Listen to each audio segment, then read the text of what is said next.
Yep, I'll start now. Thank you.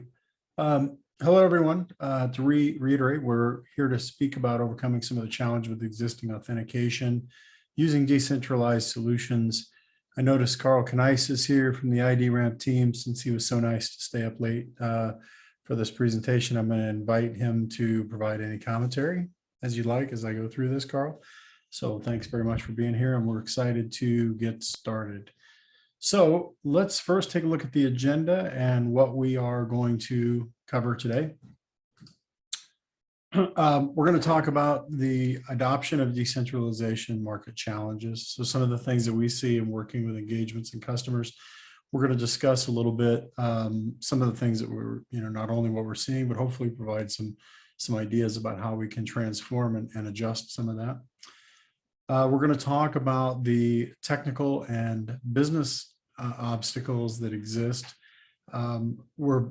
Basically, we've seen in the market, there's a lot of cash moving around. There's a lot of proof of concepts, but there aren't any real mainstream products or projects that are fostering adoption. And so, we really need to find a way to transform that to start getting adoption happening sooner and faster.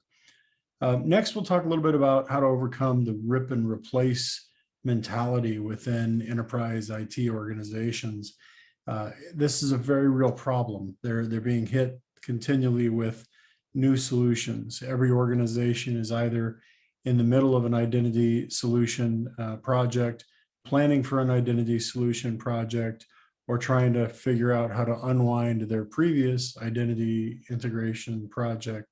So very, very important that we don't create the perception that decentralization is yet another rip and replace challenge that they would have. We believe focus on orchestration here is the key. So we'll elaborate on that and talk a little bit about some of the things we can do to help with that particular problem. Finally, we're going to bring it all home with some keys to mainstream adoption for decentralization. These are things that we have found and learned over the years of working with organizations. Our history and our tradition is in that traditional enterprise space, working with complicated identity management solutions and authentication flows. So these are some insights that we will have to hopefully help with how decentralization can help. Any comments there, Carl? Are we good? Yeah, I think I would just underline, all the research that we've seen out there about the fantastic projections of decentralized identity and DID-based solutions becoming mainstream. There's a lot of investment and, as you say, a lot of exciting initiatives within this community as well. And I think we're really at an interesting moment where we'll have a watershed event, and DID adoption will eventually be replaced with, it'll just be authentication. But we have a little bit of work to do to get there, so it should be interesting to talk through it. I would also like to mention to everyone in this session, please feel free to ask questions. I'm not sure the exact format for that, Benny, but if folks want to chat up, have any questions, please stop us at any time. We welcome the conversation. Yep, perfect.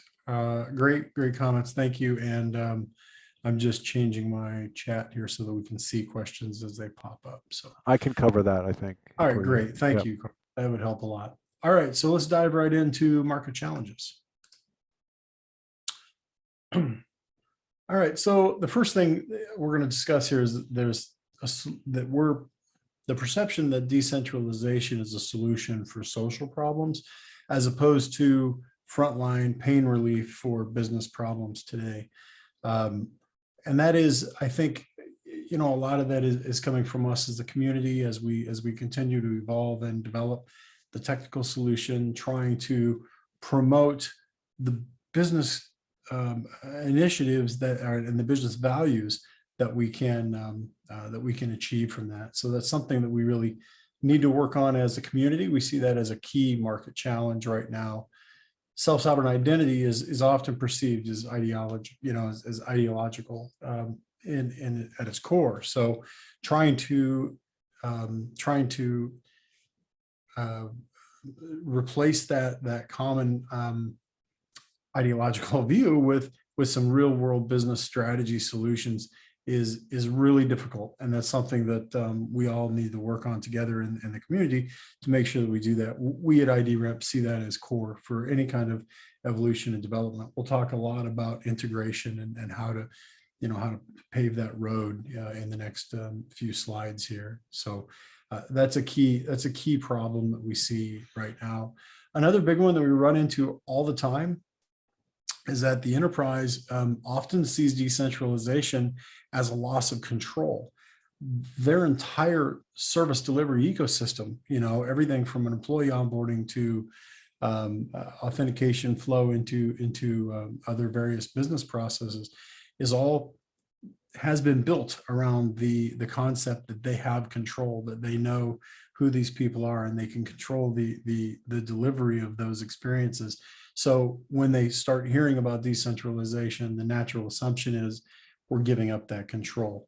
As we know, of course, that doesn't need to be the case. They can still maintain their control. And we'll discuss a little bit in some of our technical and business challenges, things that we can do to change that perception. But that's a key one we run into all the time. Organizations perceive that loss of control.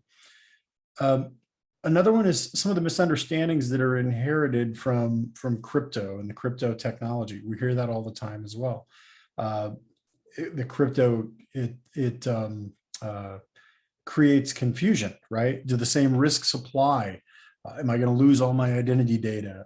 The common things that those common questions, and we're going to see how those types of questions are perceived, especially at the higher level decision-making levels within an organization, and how that can be detrimental to our goal here of fostering decentralization within the enterprise and public sector. Another perception here is that it requires replatforming. This is huge. I've already made reference to it, but every organization is in some project right now where they are trying to overhaul their identity platform, their identity infrastructure. It's never fun. It's never pretty. It's always a multi-year process in most cases. And as I mentioned before, they're either in the middle of it, starting it, or trying to unwind it. And many of the organizations are still carrying tremendous bruises from their last integration attempts. And so we need to really get away from that lift and shift mentality and start speaking their language and showing them the path forward and explaining how this can be done without completely re-platforming and redeveloping their identity infrastructure. Another view that we have here, another challenge that we see is the technical maturity, battle testing, proof of life. Timothy talked about this a little bit in the previous session, but there's really interoperability issues, a lot of things that are going on here. We need to ensure that senior leadership understands the benefits and sees ways to get that to mainstream. We need to develop and implement in the community to demonstrate some technical maturity and some viability for the technology, because at the end of the day, business is focused on profitability, not ideology. So we have to make sure that we contextualize everything that we say as we're trying to promote these solutions and things that are going to lend itself to that business focus and profitability. Hey, Mike, I'd just like to give some quick context on IDRAMP too in the lane of this discussion. So IDRAMP's background as a company, we've spent over 20 years working with multinational enterprise and identity management and service delivery integration challenges. And we were always working with, many systems that are incompatible. A lot of them required bespoke integrations.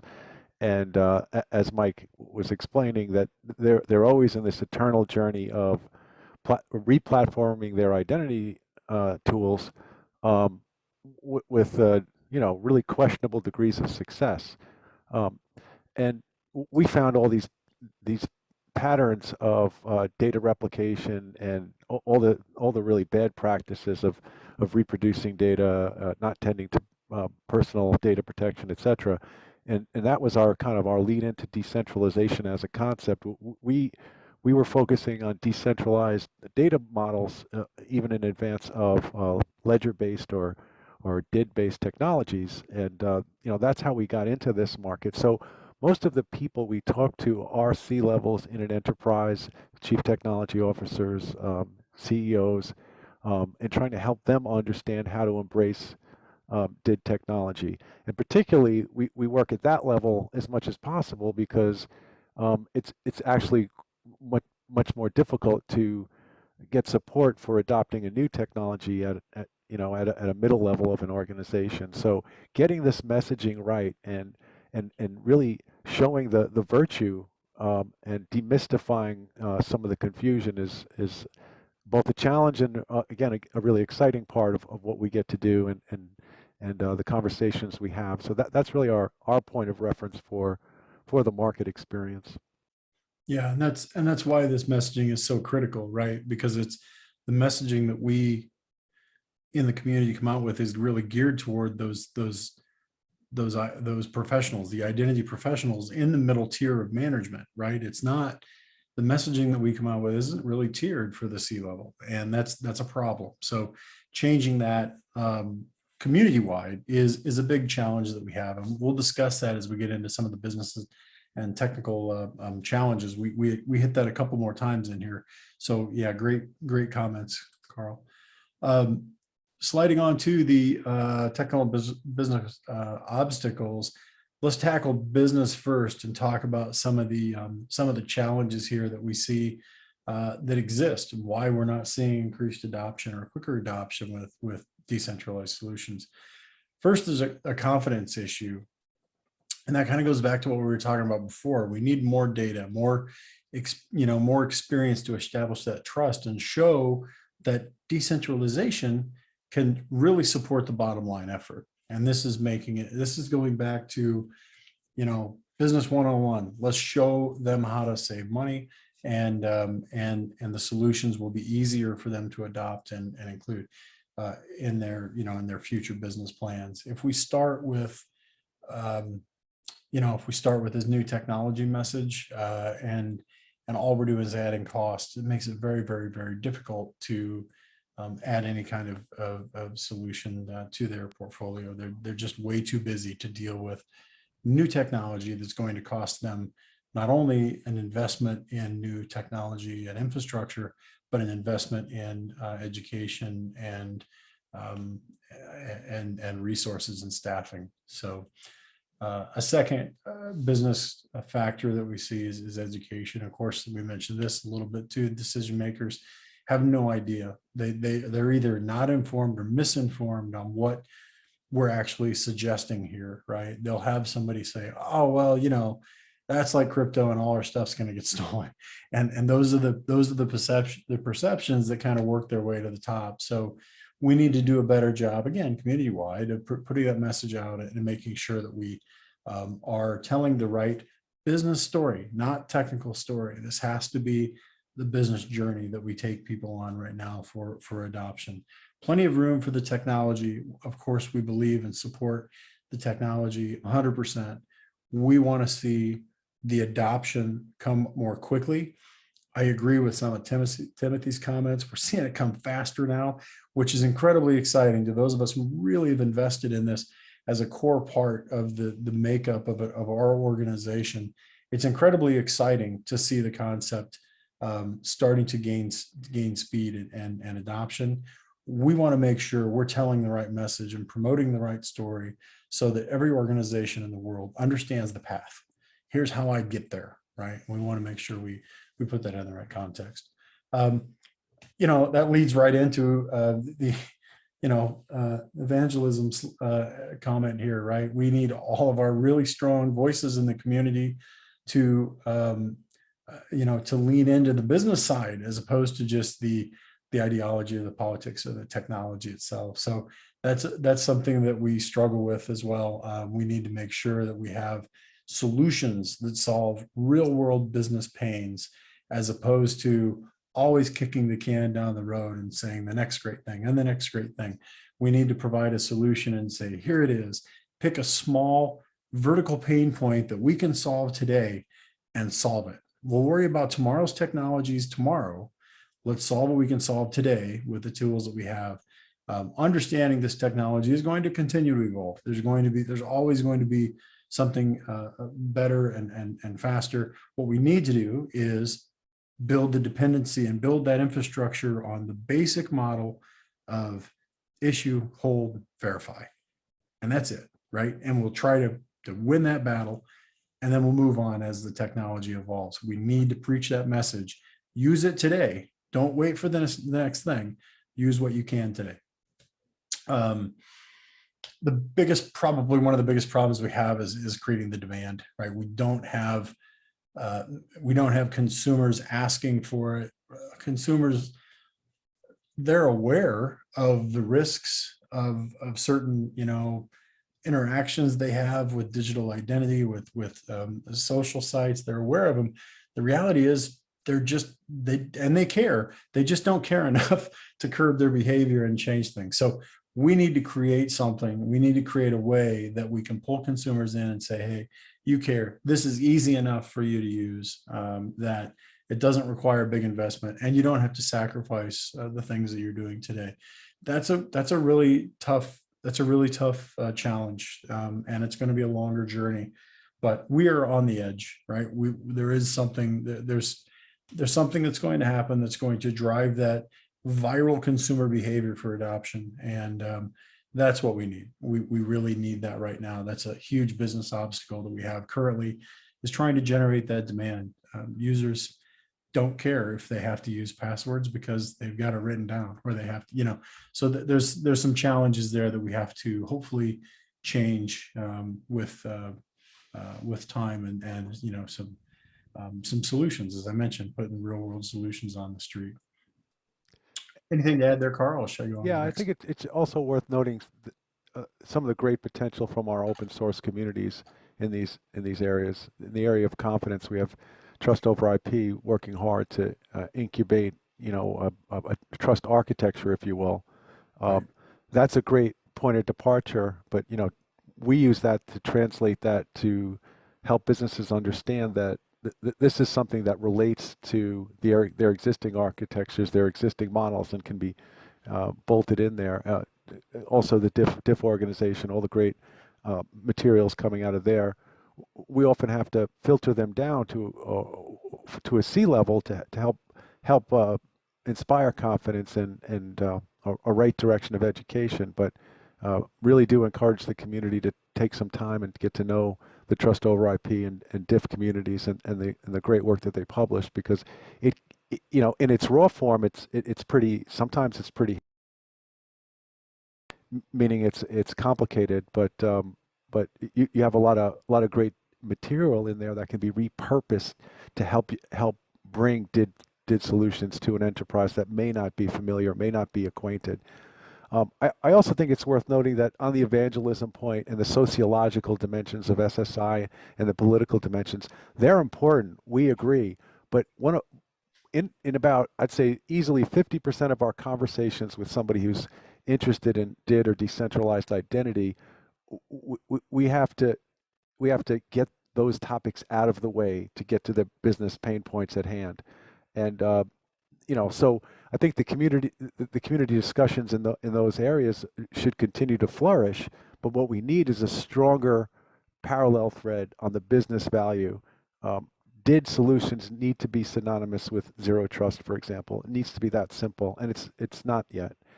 And also on the consumer side, we need to sell it to them too. We need to educate. It's an education thing, but it's also a selling thing. In the United States, I'm not sure how ubiquitous the service is. We have a number of identity protection services that promise consumers for $20 a month, you can find out if somebody stole your information.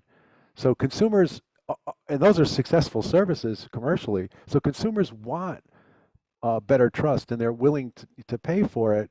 But we're not yet in their mouths or in their minds, and that's what we need to get. So thanks, Mike. Yep, great points. Great points. All right, let's tackle some of the technical obstacles here. And this is I really like this slide. There's a lot of really good stuff here. The first thing is interoperability. Again, we have some interoperability challenges. We can't fix them all today. We can deliver solutions today, short of that interoperability. But we need to continue the work, and make sure that we have complete interoperability. One of the big problems we have here is some of the loudest voices in the industry are still focused on centralized solutions, but they're putting in some decentralization around the edges. So it's the perception is, that there's some decentralization in some of these solutions, but at the end of the day, they're still the issuer, they're still the holder, and they're still the verifier. So that's a problem, right? And we need to continue to evolve out of that. And interoperability is going to play a big part in that. Again, I don't have any magic solutions for that today. All I would say is, that's an obstacle, but it shouldn't be. We need to find the solution, whatever it is, and deliver it. And we'll get the interoperability. The interoperability will come. There's some great things going on, right? Where we have a bunch of different, ledger systems today that are interoperable and that can at least speak the same languages. So we as vendors can make them, pseudo interoperable. There's a lot of work to be done there, but it's generally going in the right direction, we believe, and I think we're in great shape there. So we just need to deliver what we can deliver today, and try to push the interoperability as best we can. Legacy system integrations. This is probably my favorite. I mean, this is really the core DNA of ID Ramp. We don't do anything in our product that doesn't incorporate ways to focus on legacy systems and services. So we spend an awful lot of time thinking about how to let an organization issue a verifiable credential from any authoritative data source they may have. And we allow systems that will provide verifiable proofs to any existing process, flow, application, whatever it is that an organization may have. We believe that's critical, right? We cannot have there's always going to be a major technical issue if we don't provide completely transparent legacy system integration. And we believe that comes through orchestration, which we're going to talk about here in a little bit. But that's a really big one for us. We need to really drive that as best we can, and make sure that we as a community are not forcing a bunch of forklift upgrades for system integration and new service delivery. The whole, what we see a lot is a decentralization in general is perceived. It's almost like the natural enemy to traditional legacy identity systems. The perception is, in order to have one, I can't have the other, and that's a really big problem. And so we certainly are trying to dispel that myth, and I know there's others that are trying to bridge that gap and really make it easy for an organization to adopt, or for an existing process to adopt decentralization without a bunch of complicated rip and replace. The HR is a big one, right? Where do I find if I do adopt this technology? It's a huge commitment. It's a huge commitment for us in this industry to maintain, find a new talent, keep people trained, right? These things change all the time. So do you focus on building your products, or do you focus on staying current with the technology evolution? How do you balance that? So it's a big ask for an organization to accept taking the HR, just the requirement of finding people that know how to maintain these solutions, which also goes to something we'll see on the next slide, which is zero code. We have to provide this in a completely transparent, easy to deploy way, that we don't have to have a bunch of really incredibly highly trained technical individuals to support and maintain any kind of objective we may take in a decentralization strategy. So that one's pretty important to understand. It's more than just adopting the technology. It's finding someone to care and feed it. And it's often overlooked. Strategy, on the strategy side, we really need to, IT leaders can't perceive a new governance for decentralized identity. It's really, really hard. There's, years of this stuff that they're trying to sort through and sift through.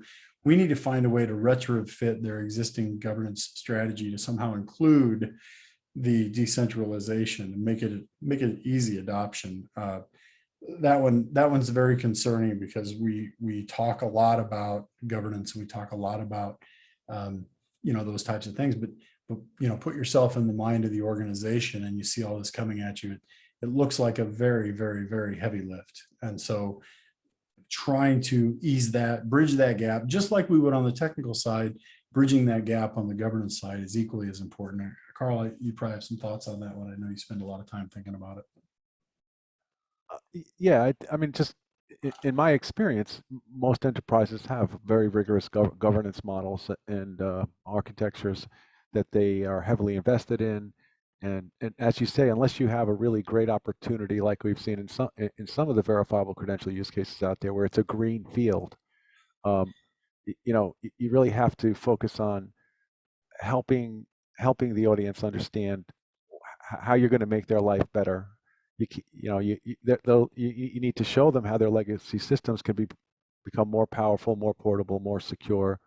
And on the HR front, I would also underline the points around the threat that is perceived by the technical lieutenants, if you will, that advise the C-level.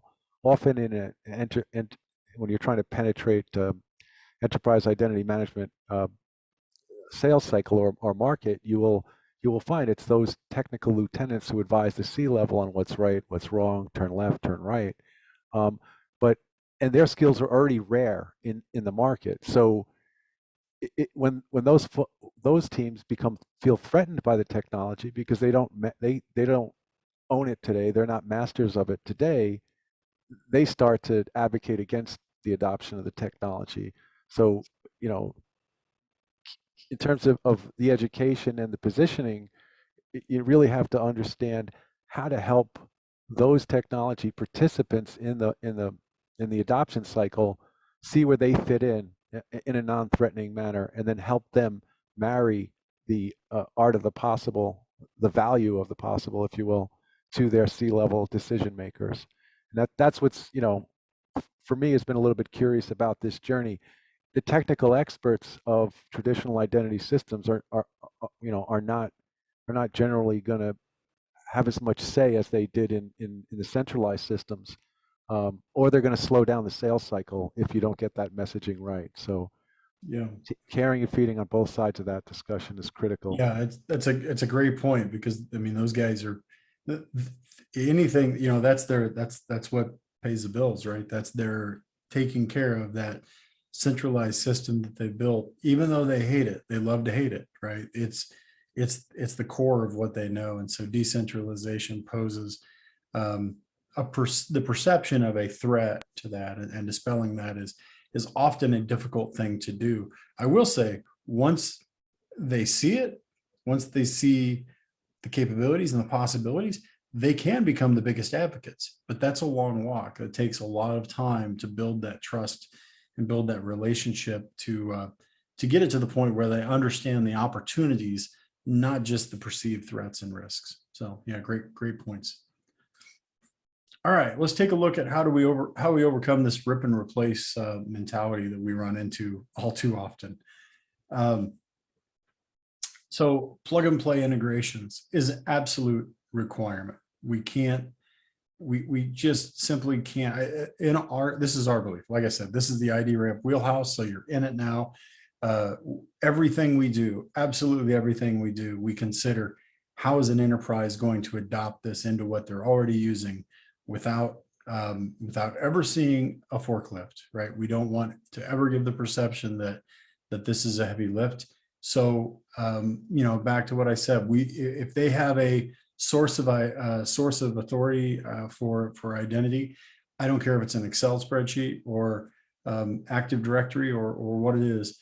we need to provide a way that they can decentralize that. We need to provide a way that they can issue a credential based on this authoritative source that they like it, that they like and that they use every day. And we need to provide a way to allow them to do a digital verification of proof of that without centralized backhaul of that system. And therein lies something we'll cover on the next slide, which is, the cost savings. There's a tremendous message to be said here on the business side of things, as opposed to just on the data security side. It's much more effective to sell with cost savings than it is to sell with technical innovation, at least in our experience. So there's we'll bridge that together and tie that together on our next slide here, but we'll mention that a lot more. Absolutely critical. If they have a business process or an identity source, you need to be able to incorporate that with a decentralized solution without code, without APIs, without SDKs. It needs to plug and play, because only then are we going to give them the path and show them the path to decentralization. Once they have experienced that path and they understand some of the fruits that can come from that effort, they will become more engaged and more interested, and then start seeking out SDKs, APIs to build even more technical deep integrations and extending their ecosystem to be able to, to broaden that view for decentralization. So we absolutely think it's imperative that we provide a way to just start using it, plug it in and start using it. And that's pretty much core to everything that we do, certainly. And I think it's the key to adoption. In addition to integrating with existing systems and processes, we also need to be very aware of the authentication flows.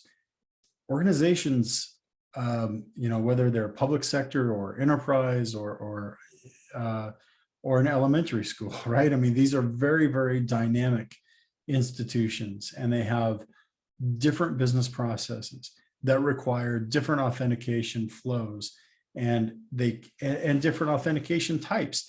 They can't all be served by one solution. So it's incredibly important that we're able to support decentralization, not only in the processes and the flows with systems and identity sources, but also with the authentication flow. If we have a process today that requires an authentication flow of username and password from some source, it's imperative that we can understand and appreciate that flow and augment that flow with some decentralized complement for that particular service. Another service may not be a good fit, so we need to leave that alone. We need to be able to have dynamic delivery of those authentication flows to be able to achieve those experiences. And again, this comes back to orchestration. I didn't mention, but it's important to mention here. We see the rise of this orchestration market, right? We've had centralized identity sources providing capabilities around the edge with new technology or the flavor of the day, and they plug them in, and the organizations using those centralized identity solutions sit and wait. Largely, they're sitting and waiting for those new features to be released, and then they can license them, adopt them, start using whatever, but they're really confined to a vendor or a set of vendors or a real, closed off process. And it's always a very linear process. It starts with an identity, it goes to a factor provider and all of that. It's a very rigid process. What we're seeing now is really the rise of this orchestration layer. So I equate it a lot of times to, early days internet. It was wide open and everybody was free and happy and there were no bad guys. And then all of a sudden there were bad guys. So we put up firewalls, and then we needed, the pipes weren't big enough. So firewalls were choked. So we created content servers, and then we created proxy servers, and then we created, all of these things. And before long, your internet firewall was, half a rack. It was this mammoth down in the basement. And then all of that fractured, and we started seeing microservices replace those different things. We started seeing things like, content servers, and we started seeing, things that could be interchangeable, and you could use one without using the other. It didn't have to be the massive firewall with all those modules baked in. The same exact thing is happening right now. We're in the middle of it right now with identity management systems.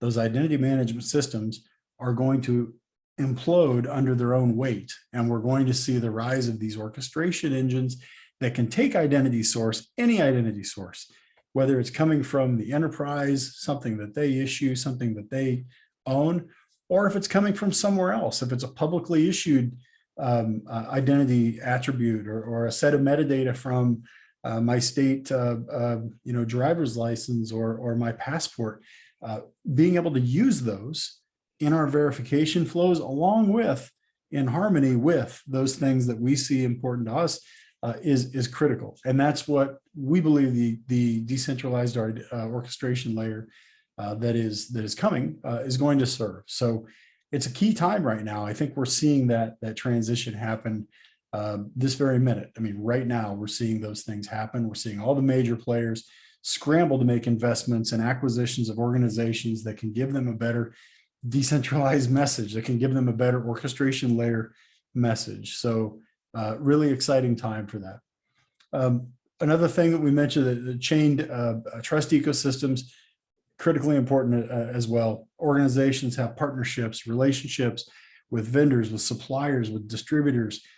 We need to be able to bring them all in to an ecosystem and say, okay, you can implement trust across all of those, right? And verifiable credentials, absolutely perfect way to build that interoperable trust. But again, we can't just say, oh, here's your solution, here's an API, thanks for stopping by. We need to give them a solution to say, tie it in here, create this association in this interface, and then, then we can allow them to do the issuance from those data sources, each important to the individual partner or separate trust ecosystem, and tie them all together. So critically important that we're able to solve that problem. And again, that is a problem that is going to be solved in this orchestration layer. There's not really a good way to do that with a traditional federated identity solution today. So it needs to be in this orchestration layer. We covered incremental adoption without lift and shift, critically important, on your own terms, right? It doesn't have to be on Friday, we're going in this way, and on Monday morning, we're going to use this new system. Completely ineffectual to provide that type of a message to any enterprise. You have to pave the path. You have to show the path. Here's how we're going to do it. We're going to plug into these three things that you have that are existing, as well as the fourth that is the future new generation. And we're going to show that evolution and show that migration without stopping and starting in some other new technology. Has to be easy for operations as well. This is something that we really overlook a lot when we're having conversations with organizations. Go find an identity management professional inside an organization that isn't working 50 hours a week and completely burn out. They have a backlog of 100 services they need to integrate to their identity management system, and they can't find time to go to their kid's soccer game, let alone think about incorporating new technology. So what if we took this orchestration layer and we provided an interface that was easy enough to use, that we could transition that burden down to service managers and people that manage those, the delivery of those services, instead of having to go back to the identity experts and say, hey, I need a SAML endpoint for blah, blah, blah, and all that really complicated technical stuff. Let's obfuscate that. Let's create an abstraction layer in the orchestration where those people can come in and manage key components of this service delivery experience themselves, and offload that from some of the identity professionals. Very key that we promote some of that in this message. Carl, any thoughts on that? Yeah, I just want to underline a little bit about how we came to orchestration in the context of DID technology. There are a number of orchestration providers out there today, and mostly focused on simplifying that diversity for traditional legacy systems. There's really no better way to orchestrate and unify a bunch of disparate systems than using DID technologies. As Mike was explaining, you can design chain of trust ecosystems in a really elegant way and issue credentials from multiple authoritative sources to unify new ecosystems at a pace and level of security that we really haven't seen before. For example, not too long ago, we had one project where it was an insurance product that included multiple financial services providers all working together in a SaaS service. Their initial data model strategy for that is it was taking their centralized data stores, creating yet another centralized data store, which is duplicating the data, duplicating the risk, and having all all their different participants log into yet another system with another set of credentials that was really a very vulnerable, really horrible concept, but it was considered fine because they were all going to go through their compliance processes and everything. But by adding verifiable credentials to that, all parties can issue credentials from their stores and take verifiable, decentralized proof and put it in front of their target services and just eliminate the data liability, eliminate the operational complexity, and completely eliminate the centralized data store. It's, Gartner just came out with some research within the last year that was describing roughly 80% of enterprises will be running in multiple clouds within the next 2 years or so. In addition to that, we find that it's not uncommon for our customers to have 4 or 5 different identity systems, all related to either legacy platforms that they can never get rid of, or bespoke applications that have homegrown tools that are really entrenched in their business process and hard to get rid of. And again, no better way to simplify that experience by orchestrating that diversity with verifiable credentials, verifiable proofs. So thanks, Mike. Yeah, no, it's a great comment. We took that particular example, a particular solution. They were gearing up for supporting yet another identity silo, and we took them from eliminating that potentially new data silo to even eliminating the authentication for their existing data silo. So we really not only kept them from adding additional step, but took a step away by using verifiable credentials. And the interesting thing was it wasn't sold as, hey, verifiable credentials is going to solve your problem. It was sold as trust relationships. Let's build a good trust relationship with these 3 partners of yours. That doesn't include exposing all of our data. How do we do that? Well, don't worry about it. It's just this thing. You use this tech, and they they did it and they adopted it, and it was a great success story and really taught us the value of not preaching the technology, but rather preaching the trust and the solutions. And you can deliver that in conservative at 1/4 of the time of replatforming and rebuilding these meta systems. So the tangible savings for this new technology is real, and it's here now. It's so that's why, and to the original point I was making, solve what you can solve today. Tomorrow's problems are tomorrow's problems, and we'll solve them. But you can achieve real bottom line results today by including and incorporating decentralization into your business model. All right. Let's talk about the keys to mainstream adoption here. So I didn't skip one, did I, Carl? No. No, okay. you're right. You're good. Okay. So this is kind of the summation slide here. It's going to talk about how we really do this, and this is going to hopefully we're going to summarize some of the things that we were talking about. Drive value, right? So focus on business value, focus on cost management, focus on friction reduction, process improvement, data security, privacy, yes, but save them money. Let's talk about the money to be saved from the solution that I was talking about earlier of issuing let's say we issue a credential based on a authoritative source of, say, an Active Directory. And then we configure our most busy service that everybody logs into. Maybe it's email, maybe it's the intranet site, maybe it's Workday, Salesforce. I don't care. I don't know what it is. But maybe that service is just hit really hard at 9 in the morning when everybody checks into the office or logs into their computer virtually, whatever the case might be. What if we issued a credential to each of the employees that they held with them, and they could verify for that service without backhauling that to the identity management system? If we assume that identity management system is taking 100,000 requests between 9 and 9:30 in the morning, what's the infrastructure scale we need to support that? I can tell you because we've done these projects. We've been in these large multinational organizations fighting these challenges, and it's massive. These things auto scale. And before the days of auto scale, we just had to scale the systems up. So you had this massive data center with racks and racks of servers, burning electricity and costing significant money just to handle that one spike for that massive application between 9 and 9:30. What if we can get rid of that? What if that traffic never sees the identity management system ever? We can do that. We can do that today. We can save tens of thousands of dollars a quarter for an organization by offloading that burst traffic and instead spreading that load across a decentralized network that can do the verification more securely than backhauling a user to a username password process. We can even go one step further and disconnect that identity management system from public internet access. It doesn't need to be there anymore. If you're not exposing the honeypot to the internet, how's the honeypot going to get hacked?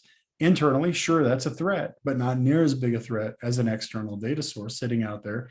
I know in a federated system, it's very easy to figure out where the data lives because every time someone tries to authenticate into one of those services that are federated with that identity management system, it points me right to it. It says, here's your data, because I have to go there to authenticate. That's business value. That's saving money today with these solutions. And it's not a complicated delivery. We don't have to have massive adoption across the globe and interoperability for everywhere. All we have to do is have one process that we want to eliminate, and we can reduce that, we can save that money and reduce that load on our identity management system. That's real business value. Those are the things we need to focus on. Data protection versus debates of centralized and decentralized systems. So I see this all the time. We go in and we talk to an organization and they start having this debate. Wow, decentralize this and risks and centralize that. We don't need to talk about that. Just talk about data protection.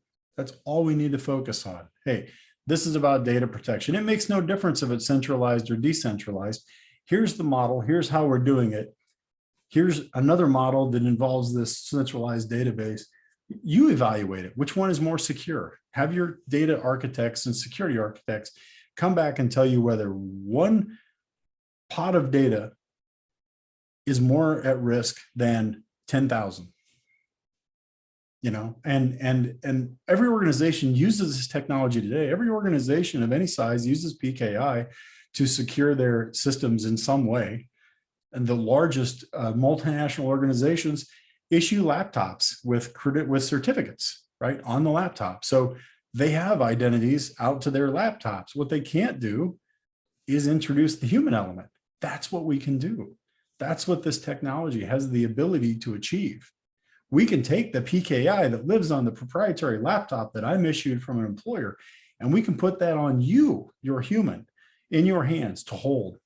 That's why it's so important, and those are real values. Better data protection, yes. Let's not have the debate about centralized and decentralized systems. Carl mentioned this earlier. Zero trust is everywhere right now.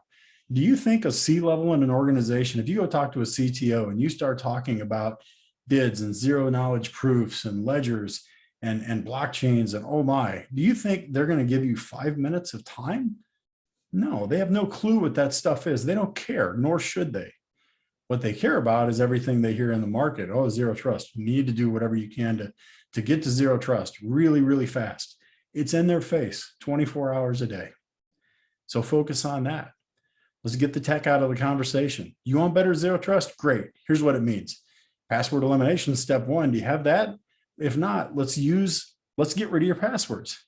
How do you do that? Well, you use this thing. It's PKI for a person instead of PKI for a laptop. Have that conversation. Really insanely easy to do with decentralized solutions today. Again, zero code. You don't need to know anything about APIs and libraries. You don't have to have staff of people that understand this stuff. You just have to have somebody that knows how to use the user interface to go in and say, for this particular process, I want to use the credential that's issued from this particular directory and tie them all together in a visual web way, drag it into a path and create a flow. That's all you have to be able to do. It's really easy. Let's get rid of a password elimination is a great lead, and I just referred to it, but that's everywhere as well. There's companies coming up and getting, I can't believe the amount of money. I mean, I'm actually floored that there's hundreds of millions, billions of dollars going into password elimination solutions today. And I'm looking at it going, man, this stuff is so easy now, right? It's so easy to do now that I'm really failing to see how there's so much money being thrown at that market still. Have that conversation. Let's go in and say decentralization is the solution to password elimination. It's easy to do. Again, no code, just plug in and do it. Here's one that we find works really well. Play the strategic brand advantage, right? So instead of having this, this conversation about all the technology and digging it out, just say, look, embrace decentralization and promote it as a way as a strategic brand opportunity, and compare it with with what your customer or what your competitors are doing. So you don't have to change the world with it, right? You don't have to deploy it across every single service and everything, but you should incorporate it and you should talk about it. Here's what we're doing. We value our customers so much. We're embracing a new effort to blah, blah, blah, blah, blah, whatever it is, and create a brand advantage, as opposed to trying to have a very tough conversation about new governance and operational issues and all of that. Use verifiable credentials to accelerate the service delivery, reduce costs of your IAM. I covered that earlier, right? Just very easy to do. Hey, how would you like me to shield 100,000 requests from your identity management system between 9 and 9:30 in the morning? How much money would that save you? The answer to that in certain organizations is thousands and thousands of dollars. IAM vendors that host these solutions love to charge for auto scaling and things that have to happen when usage hits some threshold, and being able to remove that and increase the security, increase protection, as well as saving money on infrastructure. It's a great message, right? It's a great message, and it'll get you a meeting. It'll get us in the door to talk to those IT organizations and senior leaders, because you're saying the magic words: save money. Optimize existing systems incrementally and versus replacing them. I hit this earlier. This is our mission, right? This is what we do. Let's make sure that we're always telling the message about how to take what you're using today as an enterprise, as a public sector organization, and let's incorporate decentralization into your strategy. Not rip and replace technology, but incorporate it into your strategy. Here's where we are today. Here's where we want to be in 3 months. Decentralization plays some part. Where are we going to start? Okay, it's source A, it's service B, and we build that plan, and we're able to orchestrate that in our orchestration layer using connections that support traditional, understood federations. So the enterprise architects are going to be absolutely receptive. They're going to understand, what's that mean? How do we integrate it to our existing identity management system? OAuth. Oh, okay, we can do that, right? If you say APIs and verifiable credentials, you're out. If you go in and say, let's use OIDC. Well, we don't like OIDC. How about SAML? Yeah, we got SAML. Okay, let's use that, right? If we come in with that type of a message, let's do that. Let's create an endpoint.